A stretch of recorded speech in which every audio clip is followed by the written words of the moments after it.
আমরা 3 স্তরে এই রংপুর হাসপাতালটাকে কত জনসেবামূলক অর্থাৎ কত স্বাস্থ্যসেবা দেয়া যেতে পারে এবং কত আস্থার মধ্যে নিয়ে আসা যেতে পারে সেগুলো নিয়ে আমরা আলোচনা করেছি।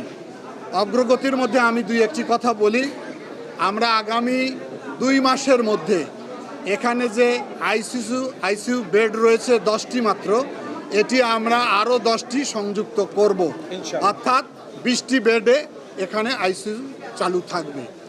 এখানে কেবিনের যে সমস্যাটা তুলে ধরা হয়েছে, কেবিনের অ্যাটেন্ডেন্টের কোনো থাকার জায়গা নেই, বেড নাই, এটিকে আমরা সংযুক্ত করেছি।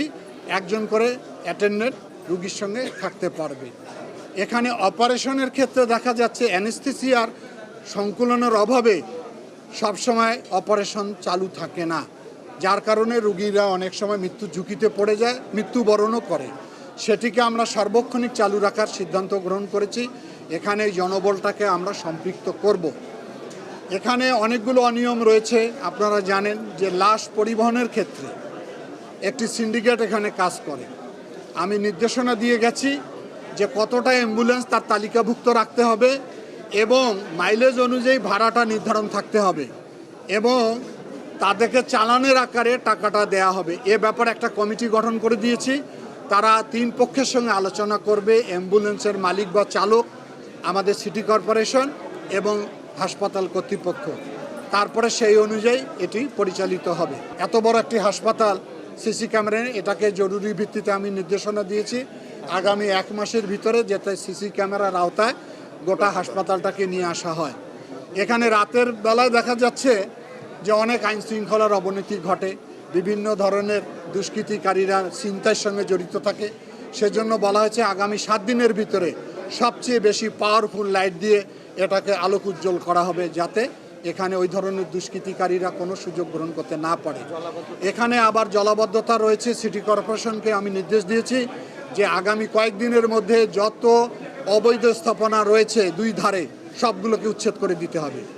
এবং এখানে দেখা যাচ্ছে যে আমাদের সীমানা যে প্রাচীর রয়েছে সেখানেও মানুষ ভেঙে নতুন নতুন প্রবেশদ্বার করেছে, এগুলোকে আমরা বন্ধ করার নির্দেশ দিয়েছি। যারা অ্যাটেন্ডেন্ট, একজন রুগীর একজন অ্যাটেন্ডেন্টকে আমরা অ্যালাউ করব, তাদেরকে আমরা কার্ড দিব, ঝোলানো কার্ড।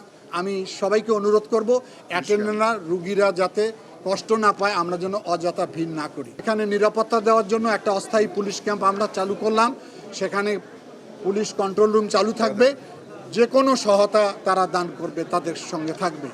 আমি মনে করি যে দীর্ঘ 17 বছরের এই জঞ্জাল, এই অনিয়ম, এই দুর্নীতি একদিনে হয়তো আমরা পরিষ্কার করতে পারবো না। আমি রংপুরবাসীর, গণমাধ্যমের, রাজনৈতিক নেতার, সর্বস্তরের মানুষের সহযোগিতা চাই, যাতে করে এটি একটি মানুষের চিকিৎসা সেবার ক্ষেত্রে যাতে কোনো হয়রানি না হয় এবং মানুষের আস্থা অর্জিত হয়। মাননীয় প্রধানমন্ত্রী কিন্তু এই স্বাস্থ্যসেবা এবং শিক্ষা খাতটাকে সর্বাধিক গুরুত্ব দিচ্ছে এবং তার নির্দেশনা নিয়ে আমরা কাজ করতেছি। এখানে আমরা যত সমস্যা আজকে শুনেছি, আপনারা দেখেন যে দীর্ঘ প্রায় 4 ঘন্টা আমি বৈঠক করেছি, অনেক আলোচনা হয়েছে।